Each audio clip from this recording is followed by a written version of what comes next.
Hey, football fans, this is Mel Kiper Jr. On the latest First Draft podcast, Todd McShay and I identify a crisis which must be dealt with in the world of football. Find out what it is when you subscribe to the show in the Listen tab of the ESPN app.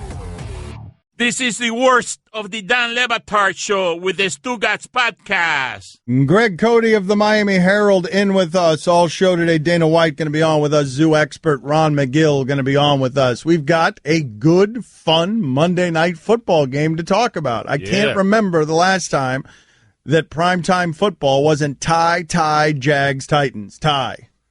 We've got a good, fun game to talk about. Russell Wilson does not look like Russell Wilson. Some of the stats around Russell Wilson, he can't move. He can't move, and once he can't move the way that you're used to seeing him move, he becomes a different quarterback. People are going to say, if they're not typing it already, hey, he was 20 of 26, 2 touchdowns, ran for another. You're right. He's not the same Russell Wilson. I don't care what you saw last night. He's just not the same. I mean, he went in the game with 5 touchdowns, 2 interceptions. They limit his passing in general, but his stat line looks unimpressive. Tired legs. It's hard to move around when you got that old ball and chain wrapped around you. He's having a lot of sex. Yeah. There it is. Somebody needed to say it. Is that it? He's having sex. That's it? Good point, Mike. It's something I hadn't considered. Put it on the scroll. Teammates wondering if Russell Wilson is having too much sex. I mean, if you've never had sex and all of a sudden you're having it all the time. Yeah. Are we buying that whole abstinence thing? Because I never bought that. I'm sorry. Does sex make your legs tired? Put it on the poll, Guillermo, please, at Le Batard Show, because that might be a myth. I think the science on this is, I think you might actually be right, but it's fun to talk about. We do have an 8-game sample, though. Yeah. So that's science. Right. I think sample is probably a discussion that we don't want. It's a word we don't want to be using around here on this particular discussion. But that game last night was fun. Mm-hmm. It was close. There was a lot of scoring. I don't know when this happened. At some point, it became cliche for people to say the phrase, something is a part of our DNA, our championship DNA. That became a cliche when you wouldn't have normally found the DNA, the acronym DNA, anywhere around your sports. And something that is now creeping into the lexicon that's beginning to bother me is the number of times that John Gruden said last night, defend every blade of grass, which is ridiculous on its surface. But especially so in a game where you're making Tyrod Taylor look like a quarterback that everybody wants to have. That the Seattle defense defends every blade of grass. Wait, you guys like that? You guys like it? I loved it. I love that, man. I loved it. Love that, man. Yeah. Especially, it's kind of weird, though, when it's on artificial turf. Yeah, that's true. That's true. But he cited specific examples of them defending every blade of grass and not giving up on plays. That's inefficient. Why would you need to defend every blade of grass? Sometimes there are people nowhere near that blade of grass. Leave that blade of grass alone. Very time-consuming to defend every blade. I mean, but it's creeping into the lexicon, and I think it's because people like that kind of stupidity, and we need to try to snuff it out. How do we make this now brown grass that doesn't grow? This needs to not grow. I need this grass to not be watered because I feel it becoming the new part of our DNA that everyone ended up taking. Lexicon. I like that word, man. It's like paradigm and serpentine. Yeah.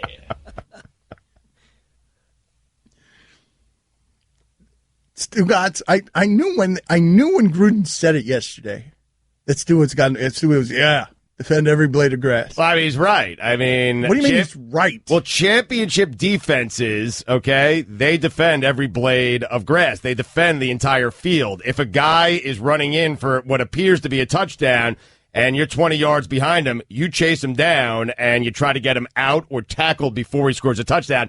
That's not giving up on the play. That's defending every blade of grass. And that's what the Seahawks do. He's right, man. You give them an inch, they'll take a mile, man. There you go. Yeah. I mean, so the offensive team is attacking every blade of grass. Right. Well, right. Well, now somebody's got to take it on offense. Yeah. Go take every blade of grass from them. Yeah, that's our grass. Right. That's my blade. You would agree the Patriots attack every blade of grass, right? Every blade. Even blades that aren't there, they're attacking it. What's the team that smokes every blade of grass? Which one doesn't? I miss the Portland Trailblazers of Bonzi Wells and Rasheed Wallace. What's the team in sports these days that is going to come out and say that they smoke every blade of grass? Who's the highest team in America? Let's put this on the poll somewhere. Is Russell Wilson having too much sex? Is it affecting his game? I love attacking this because I always object to the idea of whenever someone's dating a starlet and all of a sudden his play suffers, you hear someone say of Aaron Rodgers, oh, that's Olivia Munn, whatever. But in this particular case, you've got the funny, I still think it's ridiculous, but funny. You have the ridiculous situation of the quarterback wasn't having sex. So he said. You think Russell Wilson was lying about this? Hell yes. I don't think Russell was, but I'm with you. Like, I think Tebow absolutely is lying. I do. What are we doing? There's no way you go to University of Florida and you're that kind of quarterback and that kind of legend with all those temptations and you don't cave in once. All right, Guillermo, it's impossible. Guillermo, put it on the poll because I believe Tebow. You do? Because he's so religious. Was Tim Tebow lying about being a virgin? Or is he still a virgin? I don't know. He's probably still a virgin. Probably still. Well, I don't know. He got a game-winning hit last night. Yep. Yeah. Not buying it. Big game. Mm-hmm. He did. Had a walk-off hit. Do you buy that Tim Tebow is a virgin? Because I buy it. He's so publicly religious that I'm willing to actually believe that. Right, and he doesn't really have, like, girlfriends that he trots out there. Like, I feel like the story would have been out now. Like, the whole media in New York is so out to get it. Nothing is private anymore, not even your privates. That somebody in this generation, especially a new generation of woman that takes pictures of Edelman in bed with her after the parade or James Harden in bed. Right, that's a whopping bounty. Yes. Somebody would bed Tebow and then tell everybody. Mm-hmm. Yeah, he's been bedded several times. Bedded and vetted. What do you think his nickname is? T-Bone.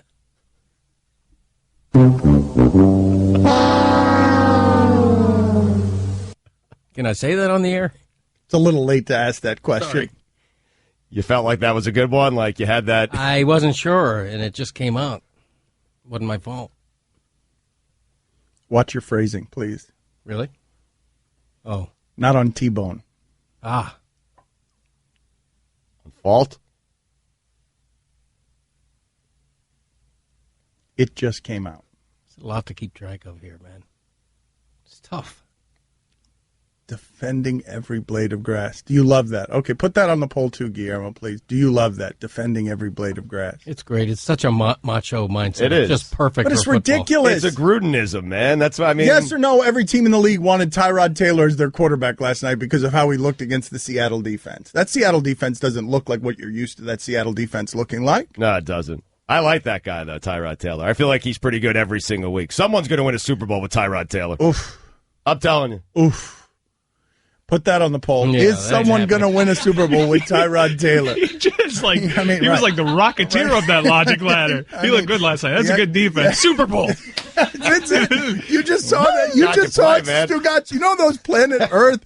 You know the Planet Earth where they film a flower blooming over several months, yes. But they show it to you in 15 seconds, like it blooms in 15 seconds. You just saw the Stugotz at maximum fertilization. That's just how he looked good last night. Super Bowl champion, and if we didn't stop him, he would have gone right to better than Brady. Like he would have ended up there if we didn't just tap the brakes on it. Hall of Fame. Yes, he would have ended up in Canton. Mm-hmm. Somebody's gonna win a Super Bowl with Tyrod Taylor. I mean, the guy can ball, man. He doesn't make many mistakes. He's got 10 touchdowns, 3 interceptions. He can move around in the pocket. It's not like he has a lot of talent around him either. He's gotten better. But slow down, man. I don't think anyone's won a playoff game with him yet. He hasn't made the playoffs yet. Been to the playoffs. He's not going to make it this year, it doesn't look like. It's amazing what you just did there. Well, he's also pretty good without his leading receiver, Sammy Watkins, which, enhances whatever you think of him. Okay, but let's just slow down. Worst quarterbacks have won Super Bowls. Let's be honest. What does that mean? What is that supposed to mean? Let's be honest. I love the things that Stugotz chooses to be honest about. Yes, Stugotz, we can be honest about that. Worst quarterbacks have won the Super Bowl. What does that mean? It means that he can win a Super Bowl. Okay, very good. Yeah. No, that's not what you said, though. You said that he's going to carry someone to a Super Bowl. Someone's going to win a Super Bowl with Tyrod Taylor. I don't know who the coach is. I don't think it's going to be Rex, but eventually a coach and an organization is going to win a Super Bowl. Rex isn't going to last this season. Like, what are you talking? Rex? You don't think it's going to be Rex? Way to be out on that limb. Guillermo, put in some form at Le Batard Show on Twitter. Is someone going to win a Super Bowl with Tyrod Taylor? Dan Le Batard. Am I holding Cody back? Because we get this all the time. When Cody's on Kornheiser's show, when he's outside the lines, when he's on Mike and Mike, he gets a lot of response. Wait a minute. You are a journalist. You're good at this. Stugotz. Well, I think of myself as a professional chameleon. If I'm in a blue room, I turn blue. If I'm in a Technicolor room, I look like the Jeff Gordon logo. If Kornheiser wants to ask me a really serious question, I'm going to answer in kind. If I'm on with somebody who wants to yuck it up, I'm going to put on a party hat. You know what I'm saying? This is the Dan Le Batard Show with the Stugotz on ESPN Radio. Catch me and Mike Golick Jr. every Sunday for weekend observations from 7 to 9 a.m. Eastern on ESPN Radio and the ESPN app. Greg Cody, giving the Straight Talk, is brought to you by Straight Talk Wireless. Best phones, best networks, half the cost. Make sure to get out and vote today. Last chance to do that, so make sure that you end up doing that at some point today. Some breaking news on Tyrod Taylor. He's already won a Super Bowl. Told you. So somebody has already won a Super Bowl with Tyrod Taylor as their backup quarterback. We forgot about that. Greg Cody of the Miami Herald in with us today. He's got a Back in My Day for you. 15 minutes from now, Back in My Day is going to make an appearance early in the show. Nice. He's got a Soup of the Day for you. People really like your Soup of the Day. This is a good one, too. It's a weird segment. Very. Awesome. And you love doing it. I think it's your favorite thing to do in all of your professional career. Name something you enjoy doing more than the Soup of the Day segment. Probably Lobo's updates, Bitter Mickey, Back in My Day. So everything. Everything. Okay, yeah. very good. I mean, we really cater to Greg Cody on Tuesday. We really do. But especially a Lobo's update, particularly after a big win. Not that I want to talk about that. You got a Bitter Mickey for us right now? What? You want me to go to it right now? All right, hold on. We have around. Do we have imaging for the Bitter Mickey? No, we don't have any imaging. I thought we were going to a Lobos update. No, I don't want to ever do that again. I'd be happy if we never did But that he said again. it might have been a big win. Big win? How about if I do? How about if Mickey Mouse gives us a Lobo update? Oh, I like that idea. I could go the rest of my life without getting another update on your fantasy team. It is time now for a weekly update on our favorite team, Rex Lobos. Yeah. Here is their head coach and president of football operations, Greg Cody.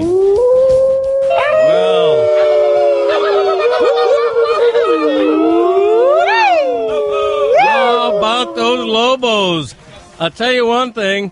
The Lobos kicked the rank of Commissioner Sarah Spain 137-96. Whoa! The Lobos are now 6-3 and tied for first place in the radio show league. Mel Gordon, 36 points. Wow. Mel Gordon is running up the rail toward MVL honors. I'll tell you that. Drew Brees, Money in the Bank, had another 25. Allen Robinson with 21 points. I'll tell you what, the Lobos are firing on all cylinders right now, and once again, you can sum everything up in 3 words. Randy Scott stinks. That too. We are the Lobos! Peaking at the right time. Oh, man. Yeah. I don't understand why you guys like that segment so much. I mean, I am just at a total loss. I don't think there's anything in our show, anything, where my sensibilities don't align less with something than how much you guys enjoy that. I mean, they love Cody, and people love fantasy, and they're interested in Greg's team and the radio show league. I mean, Yeah, of course. yeah, Guillermo, put it up on the poll, please, because I've said before, There's nothing less interesting than someone else's fantasy team, although maybe someone else's baby. But someone else's fantasy team, not interesting. I think so. So, at Le Batard Show, is Dan the only one who doesn't like the Lobos update? Yes or no? Well, Greg, are you interested in anyone else's fantasy team? No, he's totally self-involved. Well, he's of he's the king of myopia. Well, I'm in first place. No, he asked you, are you interested in anyone? Look, that just proves my point. Right. You Yeah. just asked him, Yeah. are you interested in anyone else's fantasy team? And his response was, yes, I'm in first place. Like, he's just thinking about hit. That was perfect.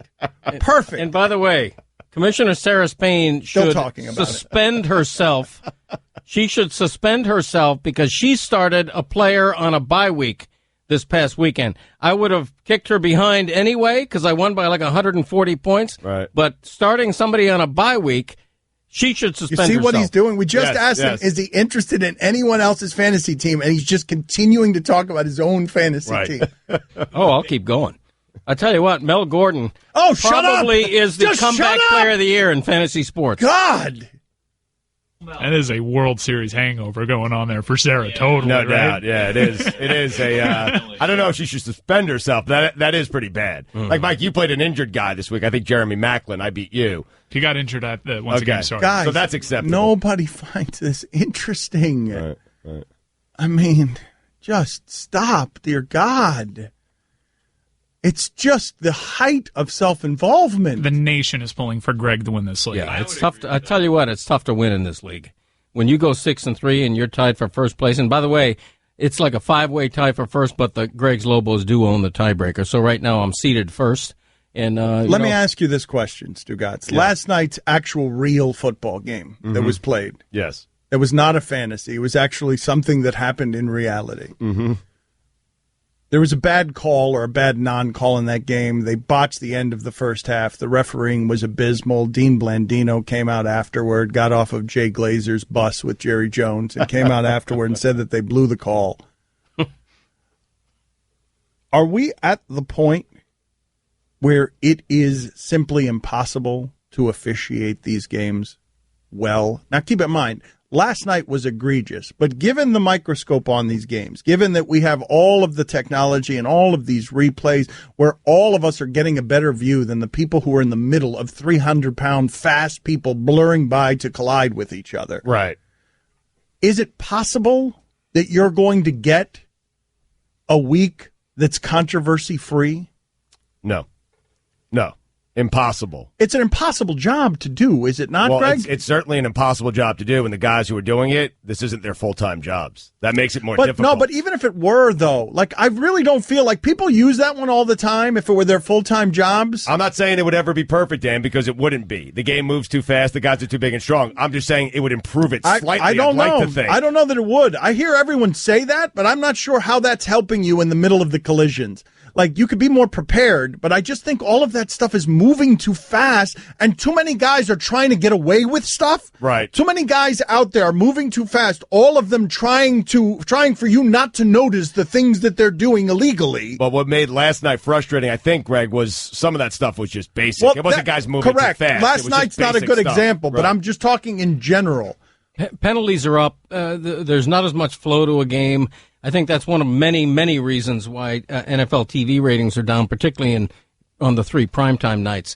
But so often they call penalties that don't even seem to be there. I mean, how many times have you seen a holding flag and then they show the replay of the hold and you're like, wow, that was a hold? Why'd they have to call that? Right. You know, I mean, it's one thing to call the obvious pass interference or the illegal, dangerous hit, but when you're calling a holding call that's totally marginal, why bother? Don't do it. They're down a little bit from last year penalties, but it's the second highest total in the last decade. No, in the but NFL.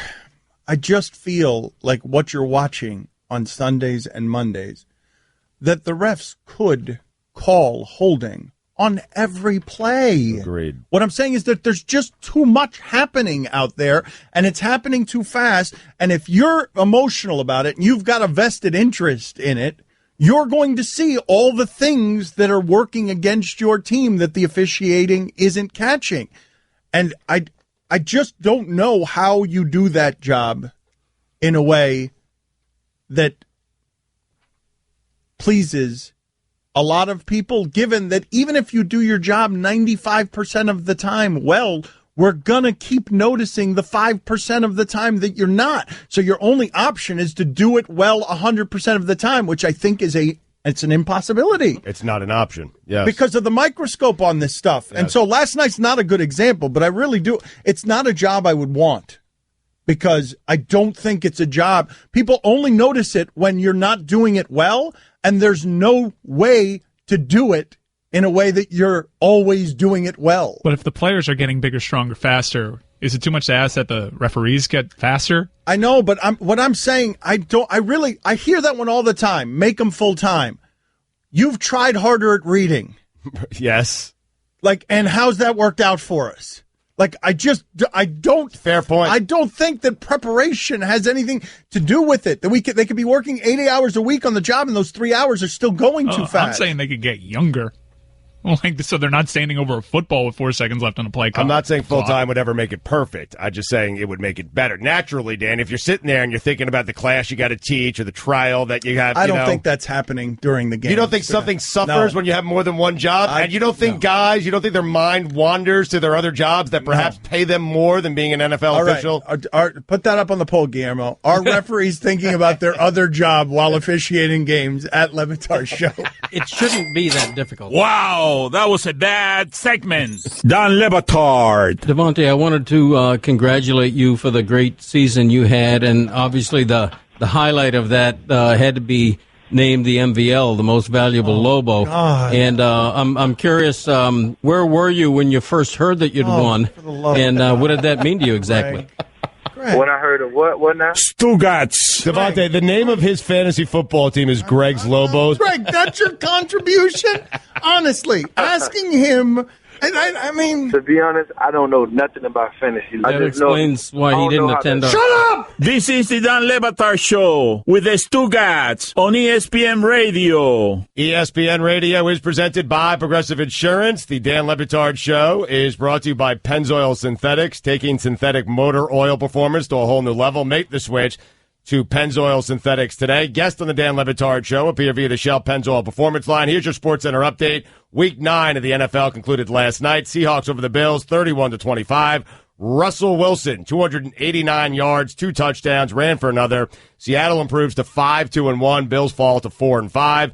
NBA Warriors over the Pelicans, 116-106. Steph Curry, amazing. 46 points, an NBA record, 13 threes. And finally, a cell phone video of a venomous green viper slithering above passenger seats on an airplane has gone viral. The snake was wrapped in a blanket, and the plane immediately landed in Mexico City. Pennzoil Synthetics with Pure Plus technology makes this the time for performance. College football is about protecting your turf. When it comes to protection, you can count on Pennzoil. Give your car the protection it deserves with Pennzoil Synthetics. Visit Pennzoil.com and make the switch today. For all the latest headlines and information, tune in to the SportsCenter on ESPN Radio all throughout the day. A flawless read by Stugatz. We never notice when it's flawless. Thank you. We never notice when it's flawless. It's rare. We only notice when it's not flawless, hence the referee's job. You have the referee's type of job. We only notice you when you fail. Remind me at some point, please, to talk, speaking of snakes, about that video that Planet Earth released yesterday. Wow. That was just totally hypnotizing. A baby iguana running away from so many snakes in a place that I never want to visit because I had no idea that there was any place on Earth that had this many attacking snakes just waiting for a baby iguana to scamper through. That iguana could scoot. And the snakes were working in concert, apparently. They were. Very smart snakes. They were like surrounding and coming in at all angles. It was crazy. You want a reminder here? You don't want to talk about it now. We got to get to back in my day. Cody said he's got the gnawing feeling that he's already done this subject before. It's his 74th back in my day, and he feels like this is a rerun. He's not sure. I can't remember them all, man. He's running out of material. We will find out together whether he's done this before or not. And now, it is time to take a trip down memory lane. Here's your guy, Greg Cody, with Back in My Day. Today, America elects a new president, so I thought it appropriate to talk about something important, something that matters. Bowling! I walked into a bowling alley the other day for the first time in years, and it was like some futuristic time warp. No wonder bowling is dying on the vine, its popularity plummeting more than 30% from its mid-'80s heyday. I mean, the cost is ridiculous for one thing. Isn't this activity supposed to have blue-collar appeal? 2 others and I bowled 3 games. We were in there barely over an hour. Cost me $70. I found myself buying large pitchers of beer, which is a better deal, just to try to recoup some of my losses. I could buy Dorothy's original ruby slippers cheaper than they charged me to rent bowling shoes. But it's more than the cost. I walked into this bowling alley in the middle of the day and was stunned to find it cave dark but pulsing with strobe lights and ear-numbing music. I mean, what are we doing? I'm trying to marshal my concentration to pick up a damn 3-5 spare, and I have to wait while a conga line serpentines in front of me. Heaven help the guy who needs 1 strike for a perfect 300 game as a string of firecrackers goes off in the middle of his backswing while a woman in a Carmen Miranda hat somersaults on the next lane. Also, back in my day, you kept your own score. That was half the fun. And it was a good math lesson for the kids, too, because scorekeeping in bowling can be a mild challenge until mastered. Now, though, the score is kept for you electronically, which ruins the hands-on element of the game. You gotta be kidding me. And also blatantly denies you your God-given right to cheat. You want your popularity back, bowling? How about you try to be about the damn bowling again? A sport once grounded in etiquette. A sport once quiet but for the soft roll of a ball on wood followed by the plasticky clatter of pins. Quit dishonoring the game. You aren't a nightclub. You aren't a frat party. You're a place where Ralph Cramden and Norton meet the fellas from the Raccoon Lodge. I'm Greg Cody, and that's how it was back in my day. Yeah. You have not done that before. No, it was great. So there used to be a time where people kept their own bowling scores? Oh, yes. I cannot remember that time. I have not been alive during that time. I'm with you. It was a much better time, yeah. Much better time. Yeah. Scoring card, pencil, it was great. Yeah. And as Greg pointed out, you could cheat. Exactly. Mm-hmm. Miss those days. Stugatz has spent the last 15 minutes looking up the second occupations of NFL referees. What have you found for us? I mean, Gene Steratore, who's been an NFL official since 2003, is the co-owner of a janitor supply company in Washington, Pennsylvania. You're telling me that Gene's not sitting there because it's a natural thing, and I'm guessing that job pays him more than officiating does, that he's not sitting there on a Sunday during a play and his mind wanders to whether or not he's made payroll or not? What other jobs have you found there? Didn't you find some NFL official was a dairy farmer? Yeah, that's Walt Coleman. He is a dairy farmer and operator of Coleman Dairy in Little Rock. I mean, they distribute more than 1 million gallons of milk a week. I'm pretty certain that at times during an NFL game, he is wondering to himself, is the distribution getting done? Do we need to create more milk? How much money is this thing making? Do I need to hire a new GM? I mean, these guys, they're not just working, Dan. These are entrepreneurial guys who own their own companies. Mm-hmm. So far, everybody looks like their own occupation, too, which is great. Anyone else there have a funny occupation that you noticed? Because you had Ed Hockley thinking about some big mediation that he has in Asia next month. He's a civil litigator at a Phoenix law firm. And I'm guessing he gets paid a lot of money to do that, more than he gets paid to be an NFL official. And if his mind is on his opening statements the next day, I mean, would you blame him? How many Washingtons are there? Did you guys know that there was a Washington, Pennsylvania? I didn't know there was a Washington. Put that up on the poll, Guillermo. Did you know there was a Washington, Pennsylvania? All right, a lot to talk about. We'll get to it in a second. Don't forget, you can hear more of my sons Dan and Stu weekdays starting at 10 Eastern on ESPN Radio and ESPNU. Hey, football fans, this is Mel Kiper Jr. On the latest First Draft podcast, Todd McShay and I identify a crisis which must be dealt with in the world of football. Find out what it is when you subscribe to the show in the Listen tab of the ESPN app. ESPN Radio is presented by Progressive Insurance. In November, Progressive is giving thanks for our military servicemen and women by donating over 100 vehicles to veterans in need through its Keys to Progress program. To learn more, go to progressive.com/Keys to Progress. Guests on the Dan Le Batard Show appear via the Shell Pennzoil Performance Line. Here's your SportsCenter update. Sheldon Richardson and Muhammad Wilkerson were both benched for the first quarter of Sunday's Jets loss to the Dolphins because they each were late to a team meeting leading up to the game. Tim Tebow, batting just 146, delivered a game-winning hit Monday night with 2 outs and the bases loaded in the bottom of the ninth.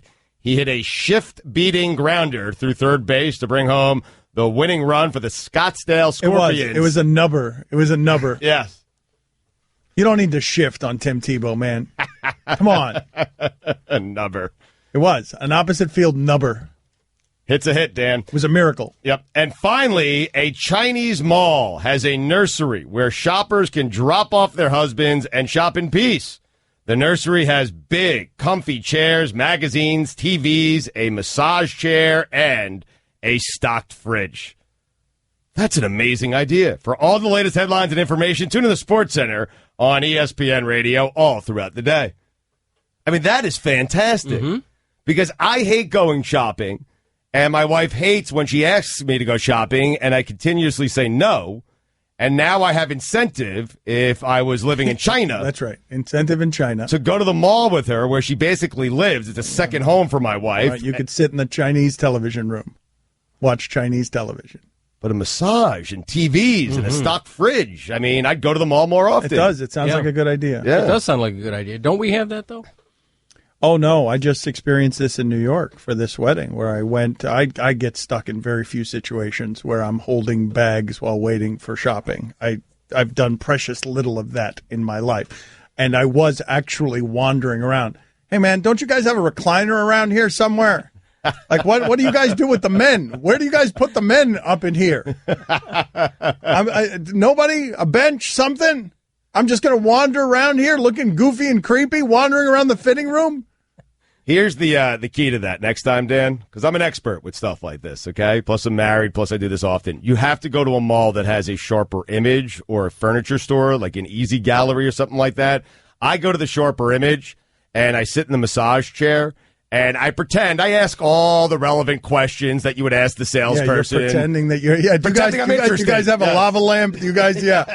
Oh, hey, I'm going to try out this recliner over here. And an hour and a half later, Stugatz is snoring in the massage chair. I have a lava lamp, by the way. Don't make fun of lava lamp owners. I own a lava lamp. I do too. Thank you. You got it. Really? Oh yeah. Yeah. Totally. Yeah. I think I have 2 actually. Do you? Matter of fact, wow, yeah. I'm jealous. Love me some lava. A lava lamp? Yeah. It's great. If you don't have one, don't knock it. Yep. So soothing. It really is. It is. Yeah. Very soothing. Vincent Goodwill, CSN Chicago, has talked to Dwayne Wade. Dwayne Wade has some quotes here. He comes back to Miami. The Bulls play in Miami Thursday night. Mike, what's going on back there? What's going on back there with the lava lamp situation? I love a lava lamp. I don't even know how they do it, man. Someone just hop into a volcano, go out, get the lava.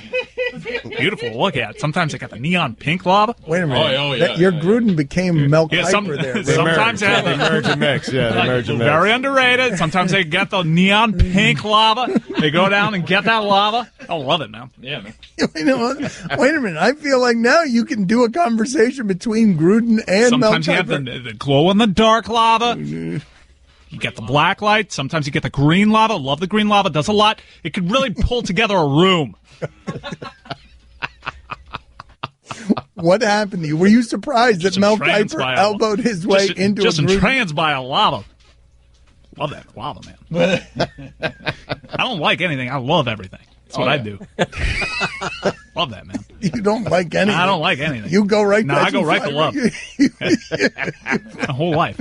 You fly right. Cut out the middleman. Get right to. I don't know who I am anymore. Cut out the middleman. Get right to love. Get right to love. Skip I hit home runs. I don't go first, second, and third base. I hit home runs. Right. So Dwayne Wade has talked to Vincent Goodwill of CSN Chicago, and here are some of the quotes about leaving Miami. I thought it was an opportunity that I would be there forever, but bleep happens, and when bleep happens, you got to be prepared to move on. I found out very quickly that this is a business. I've kept in touch from everyone there, besides Pat Riley, from the owners on down. It's nothing but respect, and I have no hard feelings. I understand what Pat is. He's a competitor. I've been knowing him for 13 years, so I expect no different. People might not believe me, but I have no hard feelings toward Pat. Everything happened the way it was supposed to happen. Everything happens for a reason, so I'm fine.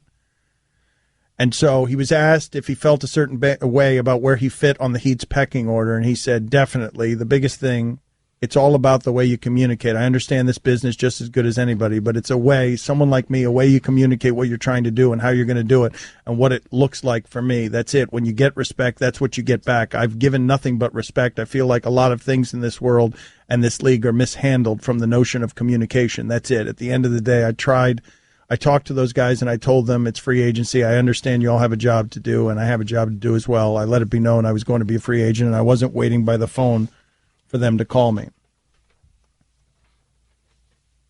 Seems odd, just with limited knowledge of Pat Riley, you know him far better than I do.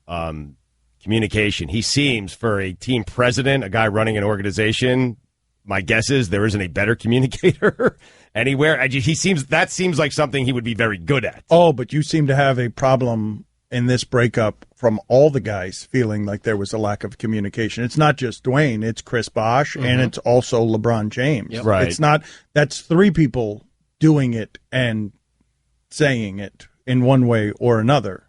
He can communicate with us, but Chris Bosh has the same complaint.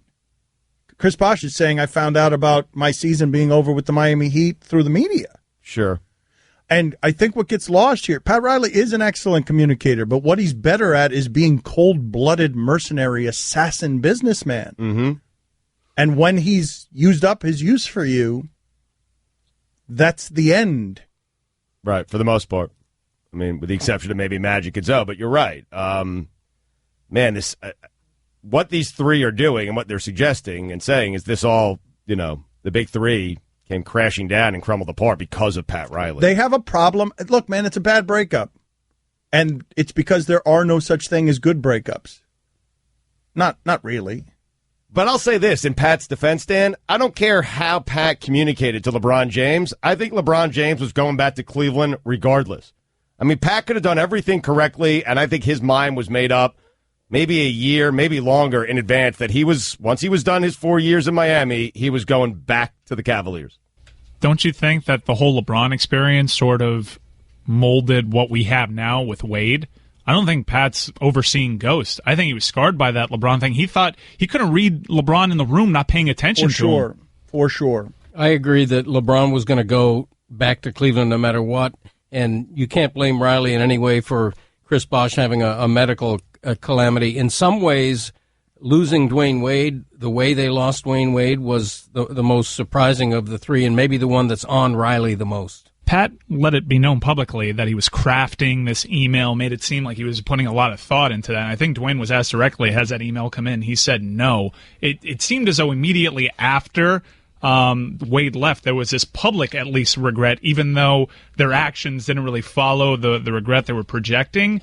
But why would he come out and make that sort of show, for lack of a better word, if he's not actually following through on it? Oh, all of this is spin. All of this got into the spin cycle, and they were all trying to do a bunch of different things to make their side look good. I mean, let's think about what Pat really did. He gave Bosh a max deal. He offered Wade at an advanced age a lot of money, slightly less. In fact, when you factor in the state taxes, probably more than he's making right now in Chicago. I mean, he really did that badly by all these guys. It seems absurd. I mean, he gave Chris Bosh a max deal. Okay, he was supposed to know Chris Bosh was going to get sick. Here's what I know, okay?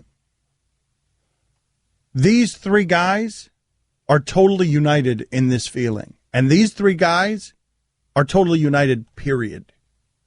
Nothing has broken them apart, and all of them have a problem with Pat Riley.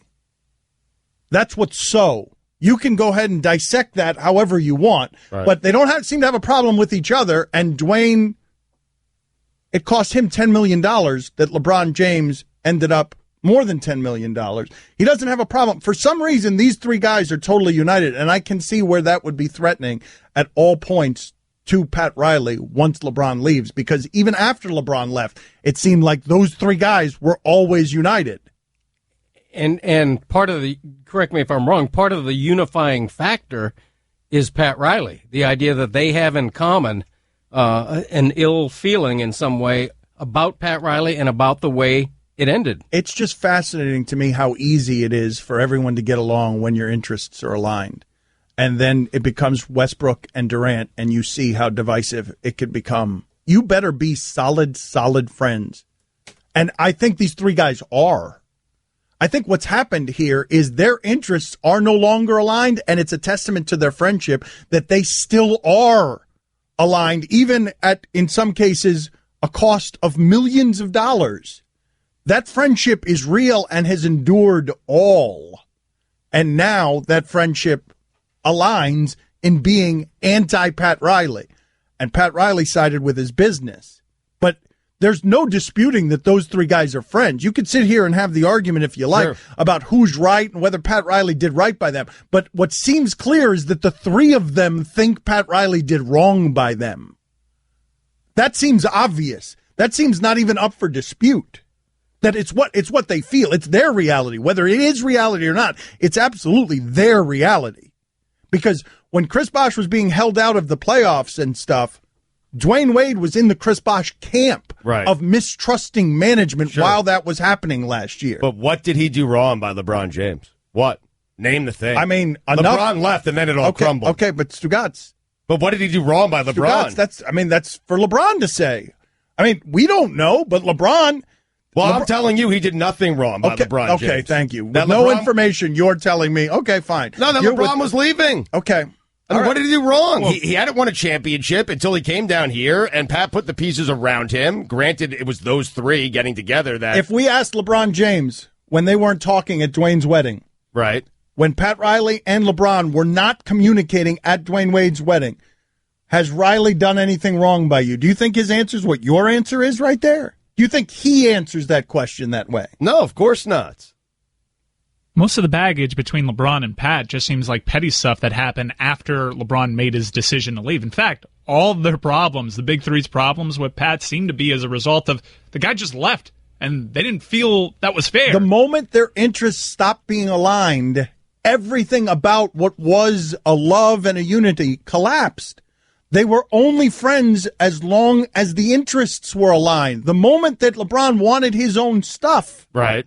is the moment everything fell apart. What's interesting to me, and this is the power of Pat Riley, is that even though Pat Riley had a hand in all three of these big three leaving, I think Heat fans have Pat Riley's back. I think they compartmentalize the way those three guys left, and they don't, in an overarching way, blame Pat Riley. I mean, what did he do wrong by Wade? Honestly, think about it. Got him Shaquille O'Neal, helped him win his first championship. That one's the worst one. I mean, give me a break. No, all three of them. I can't follow you there. No, I'm tired of it because it started with LeBron, and the other two who can't think for themselves just decide, hey, if LeBron's got a problem with Riley, then now I'm going to have a problem with Riley. Let's get this cranked up. Hold on a second. All right, hold on. Let's go. I'm tired of this. The three of them bashing Pat Riley. I mean, LeBron James hadn't won a single thing until Pat Riley was running the organization that he played for. And then Pat Riley was running the organization that he played for. And what happened? 4 straight final appearances, 2 NBA championships,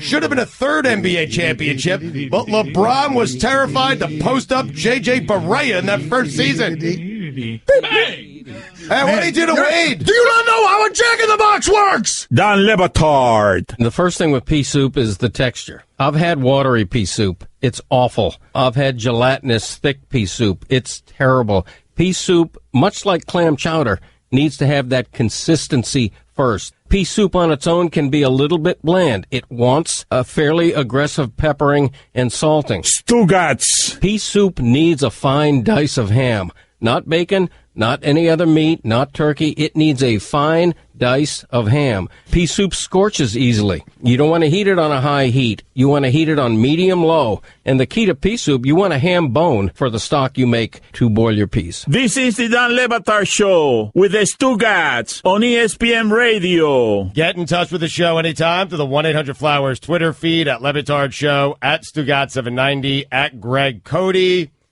Guys, it is time for Straight Talk. It's presented by Straight Talk Wireless. Best phones, best networks, half the cost. Greg Cody of the Miami Herald in with us all show today, the show destroyer.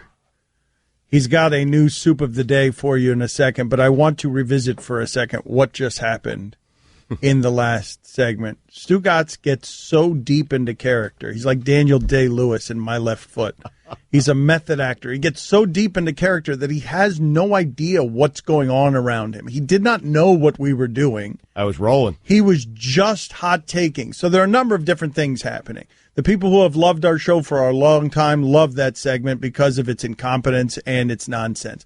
The new people to our show, preach, Stugatz. There are a whole lot of new apes that have arrived here. They're my apes. Leave them alone. Whole lot of Stugatz Army apes, and it's Planet of the Apes, man. Who are like, Stugatz is totally right, man. Why are those guys doing the Jackass in the Box music? Stugatz is right. And then they drag their knuckles off to some other place, leaving trails where they think that they won't be followed by anybody because they're not leaving a trail from where their knuckles drag. There are a lot of them here who are just like, Stugatz is so right, man. He's so right. He's the rightest, the most right. I was getting praise, but what people don't realize is we went to break and I was very disappointed in myself. I mean, you guys were setting me up to do something, and because I was rolling and wasn't paying attention to you, I didn't execute it correctly. Which made it funnier, I think. Maybe. I don't know. I think it made it funnier. I think if you had gotten... I mean, we were trying... How many times did we restart the Jackass in the Box, Mike? 3 times. That we paused just waiting for trying to get a crescendo right. of, post up JJ Beret or something like that. Right, that's it. I know, that's all we were. No, I don't think you know, though. No, I do. No, I don't think you know. I don't. Did Stugatz know? Put it on the poll. I don't think. That's not Stugatz, fair. otherwise you would have done it. I feel like you had no idea what we were doing. We're just making noises, and you were just deep in character. And once you go to that dark place, there's no pulling you out of it. Like, once you are in your utopian hot take land. Right. That is your recliner in a Chinese mall, and you just bathe in it, and you're like, I'm doing the show I've always wanted to do. It's like you run to freedom. You run out of a jail, and you're like, this is it. You're running through a field of daisies. This is the one. Look, there's Kevin Sumlin. He shouldn't be in the Final Four teams. And you're just like, you're skipping through a field of daisies. Look how into this Dan and Mike are. I'm getting all the support I finally They're singing. need. They so agree with me that they're serenading in song a chorus behind me, allowing a field of cliches for takes. Yes. I'm soaring into the sun, calling people names and saying, I mean, listen to this, Stugatz. I want you to listen to this, and you tell me if you see. We're trying to build you to crescendo, being good teammates, trying to get you there, and look, you're just steamrolling everybody. Let's go. I'm tired of this. The three of them bashing Pat Riley. I mean, LeBron James hadn't won a single thing until Pat Riley was running the organization that he played for. And then Pat Riley was running the organization that he played for. And what happened? 4 straight final appearances, 2 NBA championships, should have been a 3rd NBA championship, but LeBron was terrified to post up JJ Barea in that first season. Hey! And what did he do to Wade? Do you not know how a Jack in the Box works? You did not know what we were doing there. Don Batard. The last thing I heard before they turned these microphones on was John Elway, shut up. Yep. Shut up, Elway. Well said. Thank you. Stugatz. I'd say that shut up is never well said. Shut up. Those are 2 words that are unmistakable. I think it's you cut right to the chase when you say shut up. Shut up, Elway. This is the Don Le Batard Show with the Stugatz on ESPN Radio. ESPN Radio is presented by Progressive Insurance. Guests on the Dan Le Batard Show appear via the Shell Pennzoil Performance Line. Here's your SportsCenter update. Sheldon Richardson and Muhammad Wilkerson were both benched for the first quarter of Sunday's Jets loss to the Dolphins because they each were late to a team meeting leading up to the game. Tim Tebow, batting just 146, delivered a game-winning hit Monday night with 2 outs and the bases loaded in the bottom of the 9th.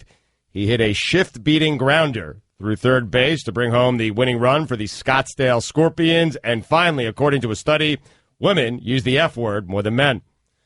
Sometimes kickoff comes early. At Hampton by Hilton, that's when they run the option. Take your pick of free hot breakfast for here or breakfast on the run bags to go because tailgate waits for no fan. Book at Hampton.com for a guaranteed discount. For all the latest headlines and information, tune in to SportsCenter on ESPN Radio all throughout the day. I question that poll. Do you? First of all, how would you measure that? Secondly, do you think women use the F word more than men? As much, yeah. I know a lot of women who routinely use that word. More than I do. I rarely use it. The full results of that study, which has been taken in the UK over several years, won't be out to 2018, but that's the eye-grabbing headline that they're leaking out to the news agencies. Guillermo, put it on the poll. Do you believe the poll that claims women use the F word more than men? If I told you, for example, in a sporting event, on the field, trash talk, women and men are playing, F words, you think you're getting more from women? No, I think men are more prone and inclined to use it publicly. I think women are using it privately a lot more. I do. That would be my best guess. I mean, this was a pretty comprehensive study.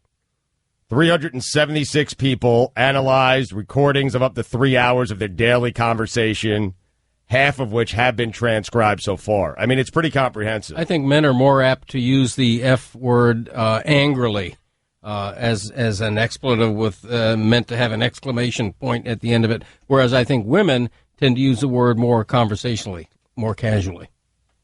I don't understand what any of you are doing. And where'd you get this data? Yeah, I feel like all the data is flawed. Okay, his personal experience. Vincent Goodwill wrote something for CSN Chicago, and it's the most comprehensive thing I've seen in terms of Dwayne Wade being quoted. But before we get to that, I want to relish in the one other time where Stugotz didn't get the bit that was being done around him. Man. It was about Dwayne Wade, kind of. Come on. And keep in mind, what we were doing is the Heat were really injured. They were playing the Raptors in the postseason. Everyone was broken. And basically, Mike Ryan was doing Arnold Schwarzenegger's character in Predator, where he's trying to lure Predator into a trap where, a rock falls on his head or whatever, or a log or something. Spoiler alert. And so for those of you who don't know, Predator is an extraterrestrial being with a really wacky, crazy face who has nuclear capabilities for some reason, but can't see Arnold Schwarzenegger when he's in the mud because his vision is thermally oriented. Senses heat. So Schwarzenegger is screaming at Predator because he thinks evidently Predator speaks English while in a panic in the jungle to come get him. And so we were saying that the Miami Heat were basically a panicked Arnold Schwarzenegger in that situation. Mike Ryan was doing Arnold Schwarzenegger in that situation. Stugotz was totally oblivious. And I'll tell you who else wants to fight. Dwayne wants to fight. All right. Dwayne. Well, then let's fight, man. Dwayne, Let's go. No. No. Kill me. If Wade wants it, Kill me now. we want it. Do it. I'm here. Let's go. Kill me. They ain't scared. Do it. Wait a minute. I'm right here. Kill me. Listen, man. Will you shut up, Stugotz? I'm doing a thing. Stu. I'm doing a thing. If we were to play Predator. I want you to just listen to Stugotz because it took me too long to set all of that up. But now that you have the framing, listen to Stugotz here wandering around this jungle trying to fight things other than the Predator. Stugotz is just shouting at the trees. Stugotz is starting fights with the leaves. I'll fight all of you except the thing that you can kill me. And I'll tell you who else wants to fight. Dwayne wants to fight. All right. Dwayne. Well, then let's fight, man. Dwayne, Let's go. No. Do it. Kill me. I'm here. If Wade wants it, Kill me now. we want it. Do it. I'm here. Let's go. Kill me. They ain't scared. Do it. Wait a minute. I'm right here. Kill me. Listen, man. Will you shut up, Stugotz? I'm doing a thing. Stu. I'm doing a thing. If we were to play I'm Predator. I just love love how oblivious Stugotz is. Did you even notice that Mike was trying on a shouting accent? Even if you didn't recognize it as Schwarzenegger. No? No. Okay. Still stings, that one. So here are some of the quotes before we get to the soup of the day from Dwayne Wade. Goodwill writes, perhaps he always knew the term heat lifer applied to only one person only, Riley. Wade says, quote, it's his show. For the most part, he's the one who's always there. The players come and go. That's why I tell Heat fans I did everything I could to make sure I stay here. And then it got to a point where, you know what? It was no more I could do. I had to go and do what's best for myself and my family and my future when it comes to my happiness. I want to feel wanted as well. Who doesn't want to feel appreciated? Life's too short to be holding grudges. At the end of the day, Pat has helped me become a very rich man. Me and Pat have won championships together. We both helped each other's legacies. I love that guy. I know how he is. He's stubborn just like I am. And then Bobby Portis just said it in the bathroom. Thursday's going to be crazy. You ready? And I said, nah, I ain't. I don't know what kind of emotions will come over me. I don't know how I'll feel, what it'll look like. I'll get ready when it comes. I do believe that you have the very real chance that if Dwayne Wade beats the Miami Heat in their own building with a game winner, you will have Heat fans cheer that. That's crazy. I mean, I'm not saying you're wrong. It's crazy. I think that's what I would root to happen, actually. Mm-hmm. I would root for Dwayne Wade to win that game on a game winner, on a buzzer beater. Really? Mm-hmm. You'd root for Wade to beat the local basketball team here? Oh, that would be so awesome. No, that would be terrible. I'm the biggest Heat fan you guys know. I'd be all into that. I'm cool with Heat fans wanting to see an entertaining game, wanting to see Wade have a good game, but I would think that most Heat fans want to see that ending in a loss for Dwayne Wade. Hold on a second. What just happened back there? I heard was that a Guillermo, a slight muted boo in the background? No, that was a moo. I'll be mooing and hissing. Okay. Moo. Okay, very good. That was you mooing and hissing. Time now for Greg Cody's soup tip of the day. Very good. I thought it was a boo. My bad. I know that you've got this movement working where you're trying to get some momentum on this movement, but okay, you were mooing and hissing. Put on your aprons, boys. It's time to step into the kitchen. Here is our head chef, Greg Cody, with his soup de jour. Well, we've all eaten hot food in cold form. Chicken comes to mind. Many of us like cold pizza. We think of soup as a hot dish, steaming in a bowl. Don't turn your back on cold soup. Everybody's had green gazpacho, but the king of cold, without question, is classic vichyssoise, which is a lot easier to make and enjoy than it is to spell. Vichyssoise is potatoes, onion, and leek. Leek is the key ingredient, cut from the white part of the bulb in slices. Into chicken stock it all goes, after it's cooked, of course. You blend it. Toward the end, you put a little cream on it. It is not a stunning soup visually. It just sits there in the bowl, basically looking white. But it is sublime. Vichyssoise. Catch more of the Dan Le Batard Show with the Stugotz, 10 to 1 Eastern on ESPN Radio and ESPNU. Hey, college football fans, I'm Matt Schick. Even though it seems like there aren't too many possibilities for teams to wind up in the playoff, we realize that there are plenty of permutations as we play the What If game on the latest Championship Drive podcast.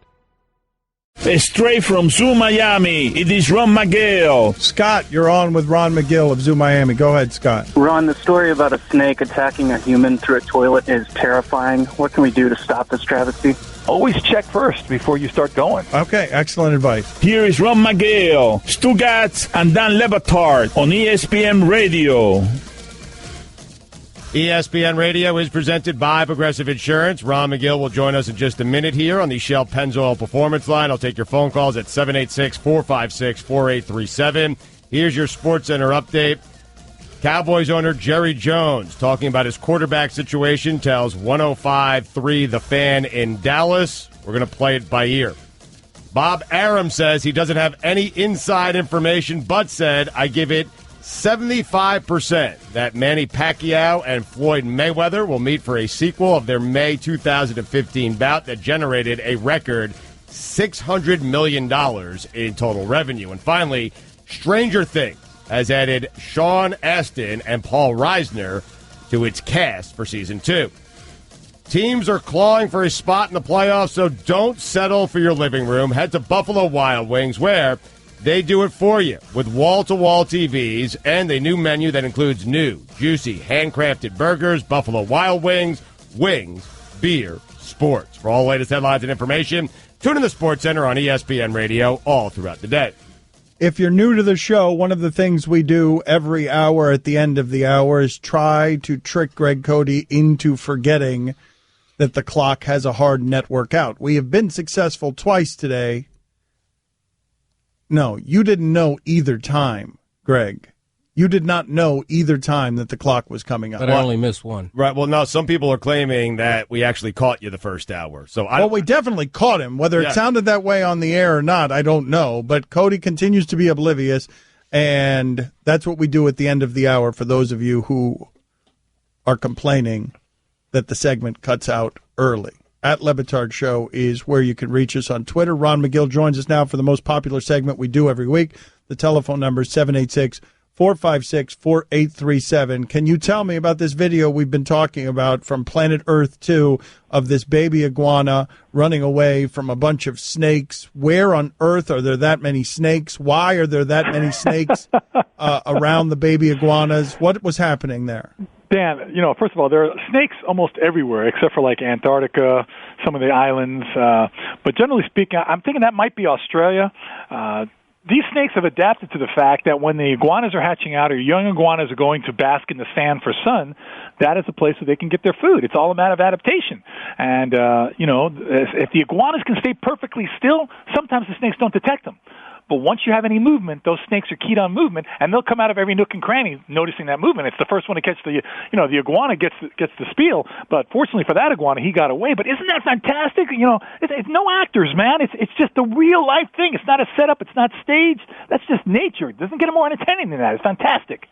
Ron, I read on livescience.com that some woolly mammoths who lived like 40,000 years ago are so well preserved that their DNA can be extracted, making it theoretically possible to bring the woolly mammoth back from extinction. Would you be in favor of that?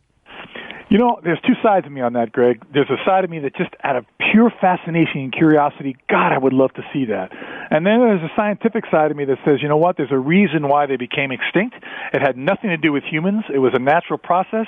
Extinction is a natural process of our planet. That's not to say the expedited extinctions that we're seeing today caused by man are good. They're not. But there is a natural process in the life of the planet. We went through an ice age. We went through a heating streak. Animals became extinct. There was a reason for that. The mammoth existed when there weren't human beings to kill it or wipe it out. So it became extinct because of a natural process of the earth. There's an old saying from the old commercial, don't mess with Mother Nature.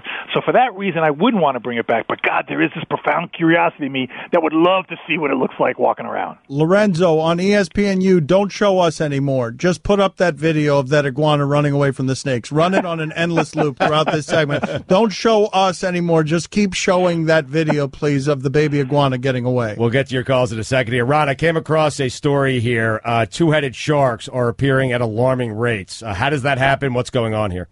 Anytime we see these kinds of abnormalities in nature, it's a red flag, Stugatz, and it concerns me. I mean, we can make light of it, say, oh, it's freaky, look at this, make a freak show out of it. But the bottom line is it's showing there might be something wrong in the environment. When you're having these kinds of malformations, these types of abnormalities, it is reflection. It's a red flag. We need to be very careful. It worries me. We see a lot of that, especially now in frogs, because frogs, they're cutaneous respirators. In other words, they breathe air through their skin. They're incredibly sensitive to any changes in the environment. And we're starting to see frogs now with 5 legs, 2 legs, 5 eyes. These are the types of things that should indicate to us, because they are an indicator species, that there are problems in the environment. We might not be feeling them yet, but it's only a matter of time. Stuart, you're on with Ron McGill of Zoo Miami. Go ahead, Stuart. Hey, Ron, I was wondering, do our household pets understand when an owner passes away that they're no longer going to be coming home? Or do they just sit there and wait? That's a good question, and I can't go inside the head of a household pet, but I can tell you that I have seen pets stay after an owner has passed away waiting, as if they are waiting. I don't know if they understand the finality of death in that sense. We've seen those heart-wrenching images of a service dog next to the casket of a serviceman who's been killed in action. So there is an incredibly strong connection there. Whether they understand the finality of death or not, I don't know. I think they do, and I think it's just a process of them grieving. Like I've said many times in this show, we use that word anthropomorphic to say that it's just human qualities. The reality is, I think that's very selfish of us to say that animals cannot feel the same things we feel. Maybe we're feeling their feelings. Maybe there should be another word to say we as humans have the feelings of animals. Jason, you're on with Ron McGill of Zoo Miami. Go ahead, Jason. Ron, I was wondering, if the animal kingdom was a democracy, who would they vote as their president? That's a good question. I don't know. You'd have to have something that's level-headed, that's thoughtful, that's intelligent, it's powerful. I don't know. I mean, you keep thinking back on the Planet of the Apes, and I guess they voted the orangutan. I don't know. That's a good question. It's got to be a lion, doesn't it? No, because, a lion is not the brightest bulb in the chandelier. You need intelligence to run a democracy. Mm-hmm. Otherwise, a lion may be a good dictator, but not a democracy. Okay, how about an elephant? Elephant is what Elephant, I think, would be good. I think elephant would be good. Actually, for me, it would be a whale. Dan, I know I've said it many times in this show, the cetaceans, the whales, the dolphins. There's such a profound intelligence there. I believe there's so much knowledge, there's so much that they know, but that's on a parallel with the elephant. I think these are things that are passed on from generation to generation, the knowledge that is passed on from these animals, what they know, the way they're able to communicate to each other over miles and miles of land and water through their own languages. Man, it's just fascinating stuff. We don't know so much more than we know about those animals. I love watching this iguana run. I'm just sitting here. Can't stop watching. You love watching it because it freaks you out. Oh, I'm hypnotized by how graceful the iguana is, how fast, while filled with terror. I mean, it's running on its back two legs. There are snakes coming from everywhere, just an alarming amount of snakes. And then there's this part where he gets wrapped up. And he gets away, right? Right. He gets all wrapped up, and then he gets out of there. And I thought this was it. I thought it's like a jahi, man. Yeah, it's fantastic. Man. Yeah, now watch here. Like, this is one of the biggest upsets in the history of competition right there. And he's got to be tired. He's winded. And then at the end here, there's this one. I mean, just snakes keep coming. And this one snake just hits its face on the side right there. The side of its head. I'm sorry. I didn't mean to be doing play-by-play of this. But that's nature, man. It's the best entertainment in the world. Michael, you're on with Ron McGill of Zoo Miami. Go ahead, Michael. Hey, Ron, I was in Mexico a couple months ago, and I saw these large groups of stingrays jumping 4, 5, 6 feet in the air and flapping their fins, looking like they were trying to fly. So I was wondering what's making them do that, or what are they trying to accomplish? Thanks. There's a lot of speculation. Nobody knows for sure. One of the things they think about is it's a way for them to remove parasites. Parasites that are clinging to their skin. When they get out of the water, they hit the water hard and they shake off the parasites. That's one belief. Another thing is just that they're making a sound, that they're making an impact sound as some type of communication within the groups, because I've seen this done too. As a matter of fact, there's some great video of them coming out in slow motion, just literally flying out of the air. But I think the prevailing thought is that there's a way that when they hit the water like that, they're kind of shaking up their skin and removing external parasites. Ron, what do you think of the use of animals in rodeos, professional rodeos, particularly bull riding? I'm not a big fan of that. I don't see the purpose of it other than just our sheer entertainment. I'm not a big fan of stressing animals out just for our own entertainment. I respect these rodeo guys. I think some of these guys are fantastic. They care about their horses. They care about their bulls. But I just don't believe on putting a strap under a horse to make it uncomfortable, to make it buck, and to show that you're the dominating guy. So I'm not a person who goes to rodeos, not a big fan of it. I have respect for a lot of these guys.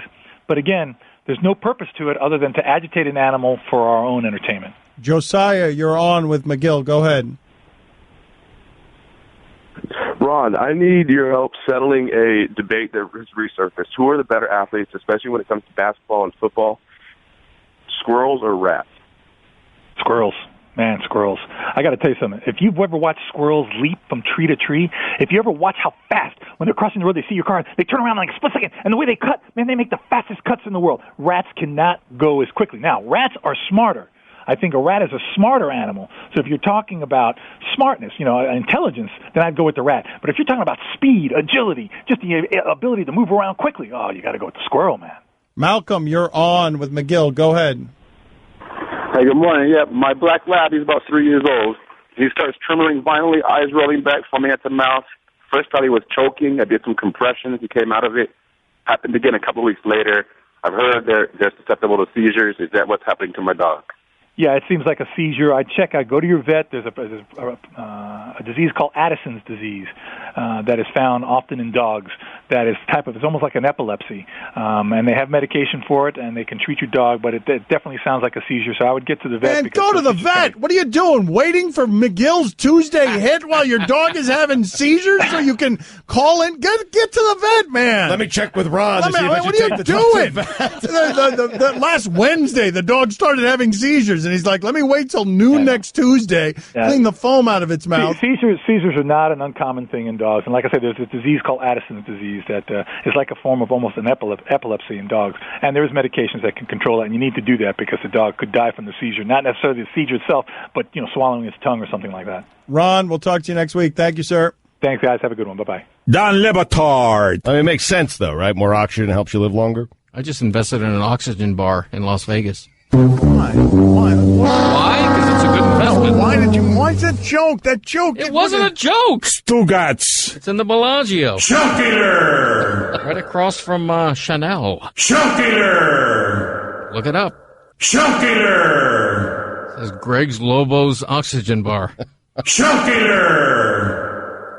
Love is like oxygen. Chunk Eater. Sweet. Are you done? I am. This is the Dan Le Batard Show with the Stugats on ESPN Radio. Dana White going to join us in about 15 minutes. If you missed any of the show, you can listen to all 3 hours of the Dan Le Batard Show on demand in the ESPN app, plus our Miami only hour that airs before the show. And now you can subscribe to our Best of podcast. It's all available in the Listen tab of the ESPN app.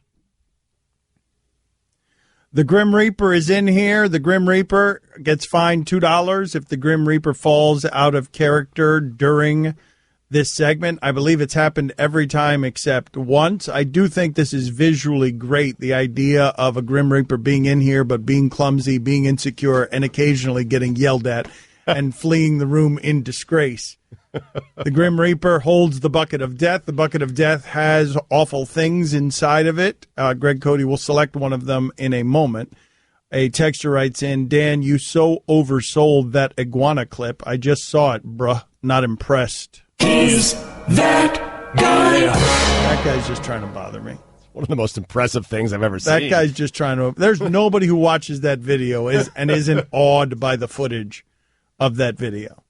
Planet Earth it's art. It is art. What an incredible talent to shoot that.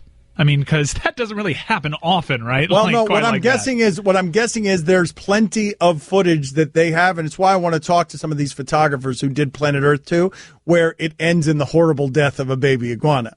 I'm sure they have plenty of that. That's the one they got where they got the escape, right? Which is the one you want to show there because it's vastly less fun if it ends in the squeezed to death iguana, eyeballs coming out of its mouth. Or sometimes there might be something amazing happening, and Daryl didn't take off the lens cap or something, and you really botched everything, Daryl.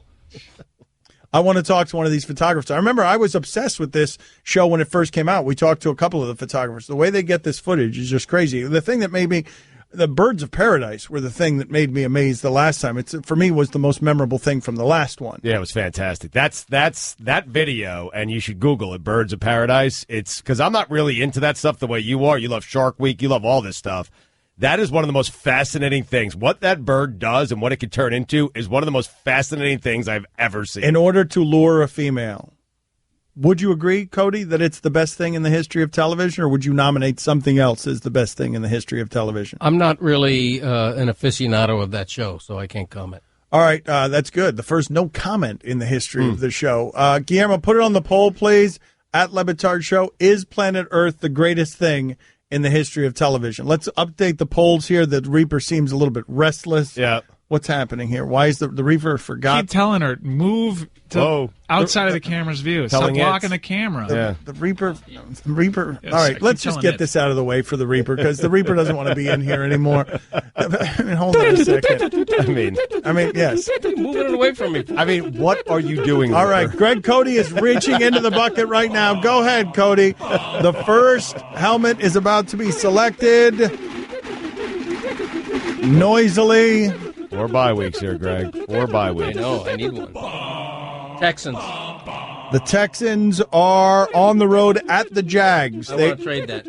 You do? Wow, Okay, that was cool. quick. Wow. Mind speaking into the microphone, please. I want to trade that. Yeah, he's trading it.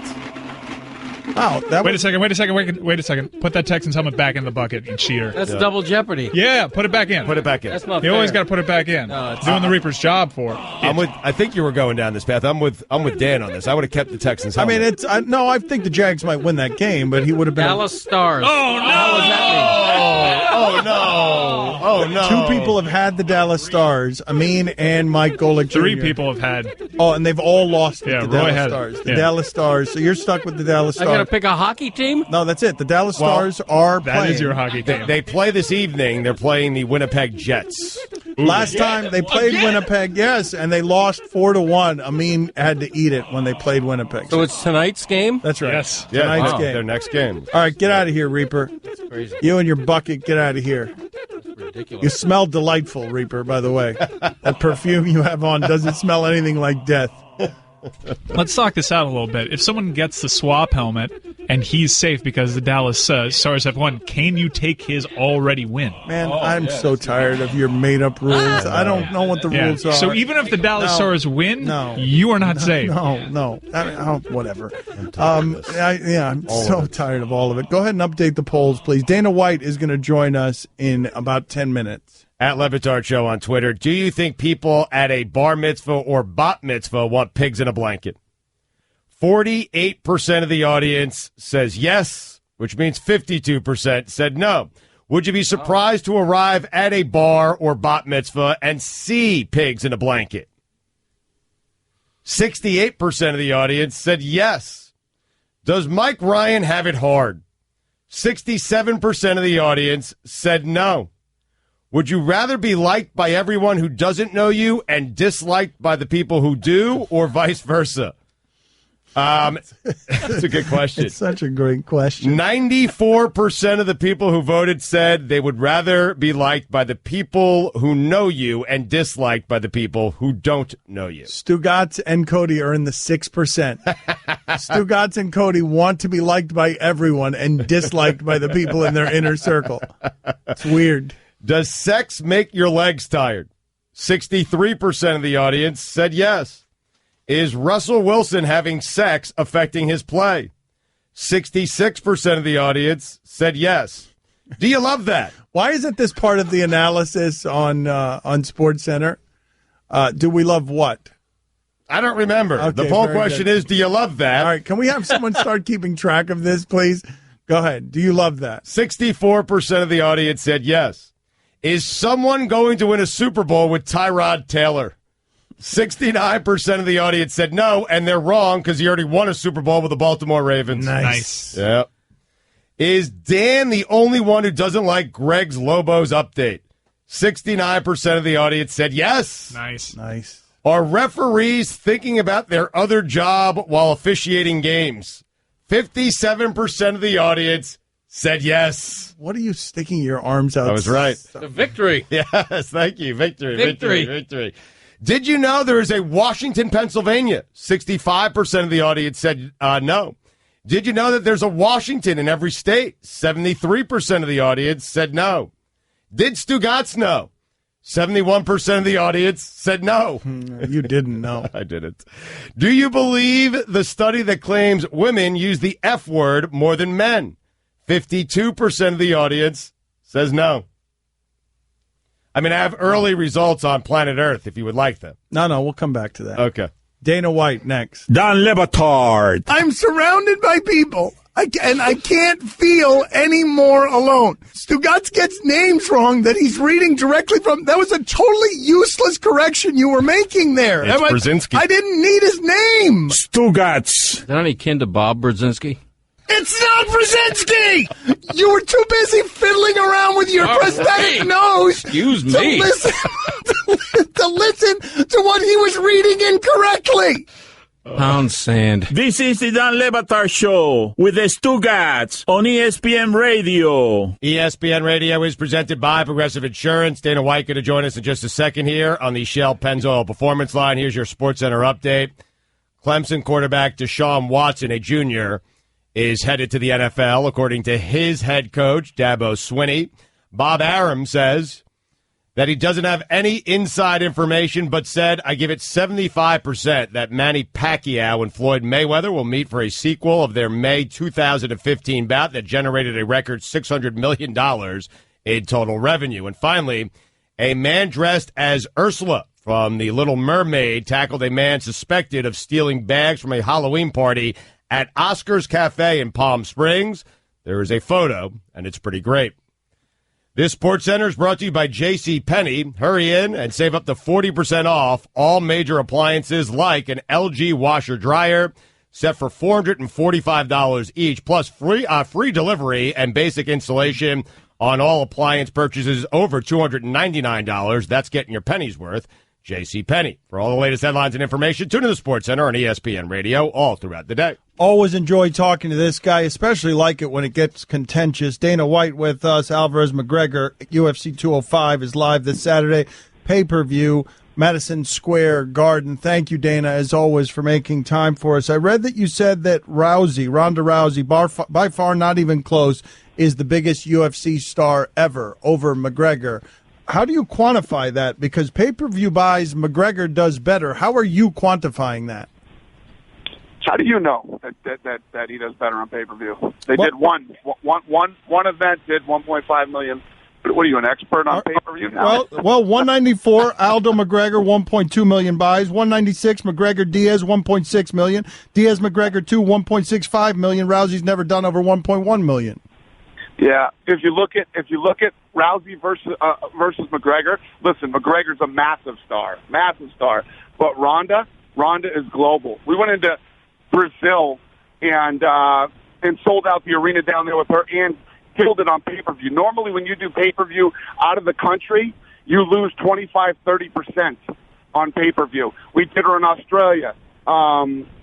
She did a $12 million. I feel like you don't want to say McGregor's your biggest star because of what he does to you in negotiations. You don't like negotiating with him. I haven't negotiated with Conor McGregor in ages. Conor McGregor has a contract. He has a deal. He's never not honored a deal ever. He's been difficult, though, has he not? Yeah, I mean, there are certain things about Conor that are difficult, but let me tell you what. The way that Conor McGregor is, the way that he steps up and fights last minute and things that he does, the little things that he, can be difficult with are worth it. But the guy has never tried to renegotiate a contract. He's honored his contract. He's never done that. So it's not like I'm trying not to negotiate with him by saying that Ronda's a bigger star. Dana, what's it mean to you and your sport to have an event at Madison Square Garden? It's obviously, another milestone for us. And, to finally be in New York, it's a big deal. Can you tell us about your days as a bellhop? How many fights did you get in how often were you fighting when you were a bellhop, and did you wear one of those little funny hats? Please say yes. Oh, good to talk to you again. Answer my question. Answer them. Hey, listen, it was great. I loved it. I was young in Boston, and it was a great job. And This is one of your stupid questions, as usual. Number one, which you haven't answered. Other stupid questions for me? Hold on. Yes, I've got some back. Hold on. I just lobbed up a question for you to promote your sport and how much it means to me, and you gave us no That's answer. right. You know what? That's Thank right. you. Hold on a second, White. He gave you Madison Square Garden, blah, blah, blah, do your propaganda thing, and you said, oh, it's tremendous, another milestone. And that's all you gave him. And then you laughed your braying laughter, your bald braying laughter in my face when I asked you about being a bellhop. Did you wear the hat or not? Did you wear the bellhop's hat or not? No hat. No hat. I wore the monkey suit, not the monkey hat. How many fights did you get into? We used to fight every day. Guys are working for tips. We used to fight every day. Because I've got a report here that you used to get into fist fights all the time. Anyway, Dana White. Yeah, I heard you used to get beat up all the time at your old job. So yeah, I hear you. Who would win a fight between me and Dana White? We're the same age. Oh, Are you crazy? Are you crazy? He would crush you, man. I don't feel like he would. I'd like to try that out. I'd like to try it out. You'll beat me at the buffet. That's about it. Oh, man. Wow, I think you guys should do this, seriously. I'll do the buffet. I'd be happy to do the buffet. UFC 205, Alvarez versus McGregor. I will bury your bald head. Live this Saturday, pay-per-view, Madison Square Garden. What's going on with Bones Jones? Last time you were on with us, he's now gone for a year. And what is it, erectile dysfunction pills? Like, what the hell? Yeah, I guess so. I don't know, man. I'm seriously. Yeah, he's gone for a year. I think they're giving him time served too, so he comes back in probably July. Dana, this is such a bummer though, because I think he's your best fighter ever. Yeah, he's definitely one of the guys who could have gone down as one of the greatest ever. If you look at all the time that he's been out, I mean, he probably would have defended the title a few times. He might even be fighting at heavyweight right now. Who knows? But hey, man, when you do what this guy has done, you got to pay the price. He's lost a lot of money, left a lot of money on the table, and obviously his legacy is. I'll tell you this too: in the history of combat sports, nobody's ever taken this much time off and come back and look like they did when they were younger. Even Ali. So it's going to be interesting. How much money do you figure he's cost himself? God, it's got to be. Who knows? I mean, if he moved up to heavyweight and fought for the heavyweight championship, it could have been massive. It could be anywhere from 15 to 20 million. What would you say is your greatest disappointment of your career in terms of not being able to make a fight happen or something like that? Is this the greatest disappointment of your career in terms of not being able to put a fight together? I think so, yeah. I think because everybody looks at John Jones as the guy who was probably the best to ever do it, and the potential that he had. And who knows? Who knows what fights we missed or what could have been because of all this madness. Dana, who do you consider to be your best fighter ever? Oh God, it's tough to not give that to Anderson Silva. Anderson Silva was doing things at the time that other people couldn't do, and he was so dominant and made it look so easy. There was a point in time where he made that 85-pound division actually look weak. Dana, is Ronda winding down her career with good cause, or do you think she has more left in her game and should continue? No, I think Ronda, this was always Ronda's plan, whether that happened last year or not. She's got a few more fights in her, and and then we'll see where she goes from there. Who's hitting you up for tickets to Madison Square Garden? What's that? Who's hitting you up for tickets to Madison Square Garden? Who isn't hitting me up for tickets to Madison Square Garden? That's the real question. Have you enjoyed saying no to anybody? Who have you enjoyed saying no to recently? It's never fun to say no to people, but when I first of all, tickets are the worst part of my job. They always have been, and because no matter where you sit people, they're pissed that you sat them there, and they're expecting better seats. So it's always rough. I would actually rather tell people, because we have a very limited amount of tickets to this fight, I'd rather tell people no than put them in seats that they're going to feel, disrespected in. Is that indeed the biggest headache in your job? 100%. Really? Oh, yeah, definitely. What's second place? What's second place? I would say second place is always negotiations when you're negotiating new contracts. Because if you figure we have almost 600 guys under contract, so we're always in negotiations with somebody. UFC 205, Alvarez versus McGregor. It's live this Saturday, pay-per-view from Madison Square Garden. How is the UFC going to change with the change of ownership? It's obviously it's a different company than it was 3 months ago, but not a bad thing. It's a good thing. Ari is a smart guy. I believe in his plan, and that's why I'm here. I'm in. I love it, and I'm in for however long he wants me to be here. How would you feel about accepting someone like Greg Hardy into UFC after he gets, sort of blackballed from football? Listen, it's so hard. I mean, there's been guys that I've given shots in the UFC before, like CM Punk and Brock Lesnar, and it's so hard. I mean, realistically, he needs to, if that's what he wants to do, he needs to start training and fighting in the smaller shows and try to work his way up, but not easy. Anyone you regret giving a shot? No, not at all. I feel like you were thinking of someone there, and then we're going to say it, and then you just sort of retreated back. You stuck your bald turtle head back in your shell and went into hiding. St. Pierre, what's going on with George St. Pierre? Nothing. Nothing. Just totally quiet? Like, are we ever going to see him again? Yeah, I don't know. Listen, he and I got together in New York, and we got together in Vegas, had dinner, and then we hung out in New York a little bit. So we squashed everything. I'm not gonna comment on George St. Pierre. We'll see. I just What is that? What kind of way is that to end this interview, White? Like, what kind of? Yeah, we'll see. I'm not going to comment. We're cool. All right, he and I are cool now. All right. It's an awful one. I wasn't asking you whether you were cool or not. I was asking. I don't care whether you're cool or not. I asked you about whether he's going to fight. Why would I care whether you're cool or not? Is it lunchtime yet?